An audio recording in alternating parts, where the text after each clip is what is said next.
हाय, आज आपण अमृतसरी छोले कसे करायचे बघणार आहे। त्यासाठी मी छोले ओव्हरनाईट सोक करून ठेवलेले आहेत। त्यामध्ये मी पाणी घालून आता आपल्याला प्रेशर कुकरला ते शिजवून घ्यायचे आहे। त्यामध्ये मी 2 टी बॅग्स टाकलेले आहेत कलरसाठी।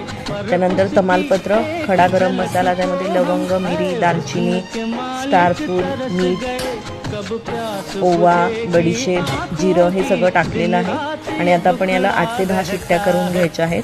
त्यानंतर मी हा छोले मसाला सुद्धा ग्राइंड करून घेणार आहे। सगळं ओव्हनला गरम करणार आहे। मी सुक्या लाल मिरच्या, धने, जिरे, ओवा, मिरी, लवंग, थोडासा लाल तिखट आणि त्यामध्येच मी आमचूर पावडर घेतलेली आहे। त्याचं आपल्याला कोरडा मसाला वाटलेला आहे। त्यानंतर टोमॅटोची प्युरी केलेली आहे। आलं, लसूण, हिरवी मिरची यांची सुद्धा पेस्ट केली आहे।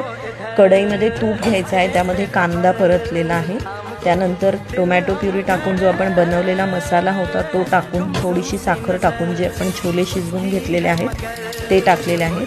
त्यानंतर याला परत वरून आपण फोडणी टाकणार आहे। त्यासाठी तुपामध्ये मिरची, थोडंसं आलं आणि वाटलं तुम्हाला थोडासा लाल तिखट टाकून वरून त्याला आपण पुन्हा फोडणी दाखवल्याप्रमाणे टाकली आहे। वरून कोथिंबीर करून गार्निश केलेलं आहे। तर अमृतसरी पिंडी छोले नक्की ट्राय करून बघा। थँक्यू।